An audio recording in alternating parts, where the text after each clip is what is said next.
Silver Hammer was written by Paul McCartney, and it was released in 1969 on the Beatles album Abbey Road. In this lesson, I'll introduce the 8 different triads that are used in the song.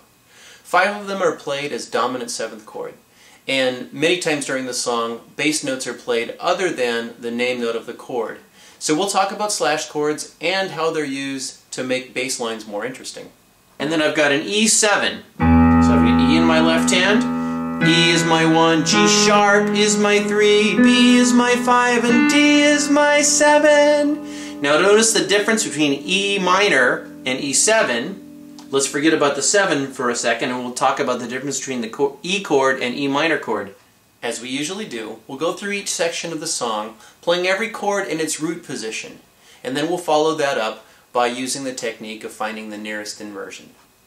So you can think about it a couple of ways. I can play a chord where I've got the name note on the bottom, I can have the name note at the top, I can have the name note in the middle. And the truth is, I could also play it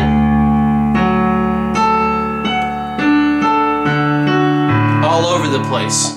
But for now, we're just going to be talking about these within having it fit in one hand. There's a special section of this lesson, and I call it Reader's Corner. And in that section, we'll be going over the solo instrumental lines that are played at the end of each chorus. I'm not just going to play the melody note. What I'm going to try to do is have that be on the top of my hand, on the highest note, and fill in chord tones below that. So I've got this F sharp on the top, and then A sharp on the top, filling in the rest of an F sharp 7, and then B minor with a B on top. So come on over to TotallyKeyboards.com, where you can find the lesson for Maxwell Silver Hammer, as well as for many other songs. And while you're there, why don't you check out my free lessons, Dave Coldren's Top 9 Tips to Keyboard Mastery.